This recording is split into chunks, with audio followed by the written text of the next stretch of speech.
Hi hello எல்லாருக்கும் வணக்கம். நான் மகேசம்மா கிச்சனுக்கு மகேசம்மா பேசுகிறேன். நான் இன்றைக்கி லஞ்சுக்கு வெஜிடபிள் பிரியாணியும் காளான் கிரேவியும் பண்ணேன். அதை நான் உங்களோட ஷேர் பண்ணிக்கிறேன். இப்போ நான் பிரியாணிக்கு வெங்காயம், தக்காளி, கேரட்டு, பீன்ஸு, உருளைக்கிழங்கு, புதினா, கொத்தமல்லி எல்லாம் கழுவி நறுக்கி எடுத்து வச்சுருக்கேன். இந்த பக்கம் காளான் கிரேவிக்கு காளான், தக்காளி, வெங்காயம், கருவேப்பிலை, பச்சை மிளகாய் எடுத்து வச்சுருக்கேன். அரிசி ஊற வச்சுருக்கேன்.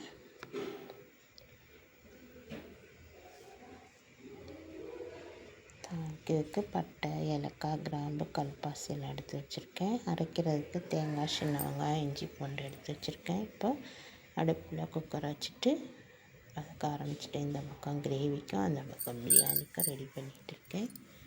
எண்ணெய் ஊற்றி வெங்காயம், தக்காளி எல்லாம் போட்டு கிரேவிக்கு வதங்கிட்டுருக்கு. இந்த பக்கம் எண்ணெய், நெய் விட்டு பட்டை, கிராம்பு, அன்னாச்சிப்பூ, கல்பாசி எல்லாம் ஏலக்காய் எல்லாம் வதக்கிட்டு இஞ்சி பூண்டு வதக்கிட்டு வெங்காயம், தக்காளி வதக்கிட்டுருக்கேன்.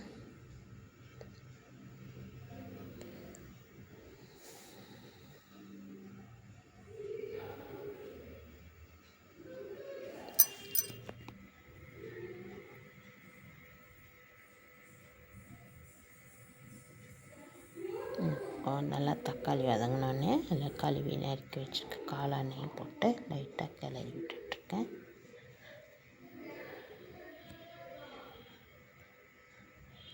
பிரியாணிக்கு 2 ஸ்பூன் தயிர் கொஞ்சம் விட்டுட்டு லைட்டாக கிளறிட்டேன்.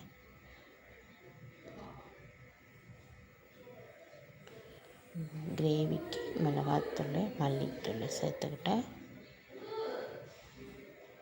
லைட்டாக கிளறிட்டு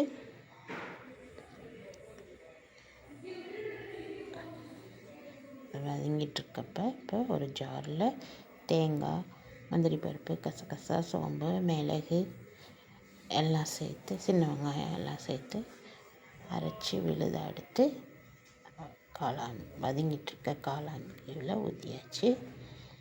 லைட்டாக வதக்கி கொஞ்சம் தேவையான அளவு தண்ணி விட்டு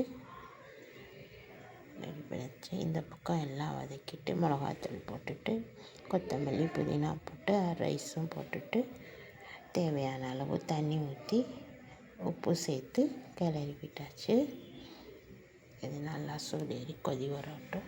மூடி வச்சுருவோம். கிரேவி கொதி வர ஆரம்பிச்சிடுச்சு. நல்லா கிளறி விட்டுட்டு கிரேவி கொதிச்சிட்ருக்கு. இன்னும் நல்லா கொதி வர ஆரம்பிச்சிச்சு பிரியாணிக்கு. இப்போ குக்கரை மூடி போட்டு மூடிடலாம். இங்கே கார்னிஷ்க்கு கொத்தமல்லி நறுக்கி வச்சுருக்கேன். மேலே பிழிஞ்சு விட்றதுக்கு எலுமிச்சம்பழம் கட் பண்ணி வச்சுருக்கேன். கொதிக்க ஆரம்பிச்சிச்சு. இப்போ குக்கரை மூடி போட்டு மூடி வச்சுக்கலாம். கிரேவியும் நல்லா கொதிச்சிட்ருக்கு. வெயிட்ரு போட்டாச்சு. ஒரு 2-3 விசில் வந்தோடனே ஆஃப் பண்ணி வச்சிடலாம்.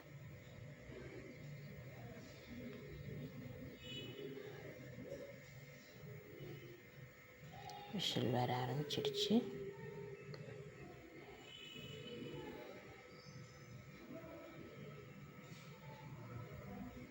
கிரேவியும் நல்லா கொதிச்சிடுச்சு.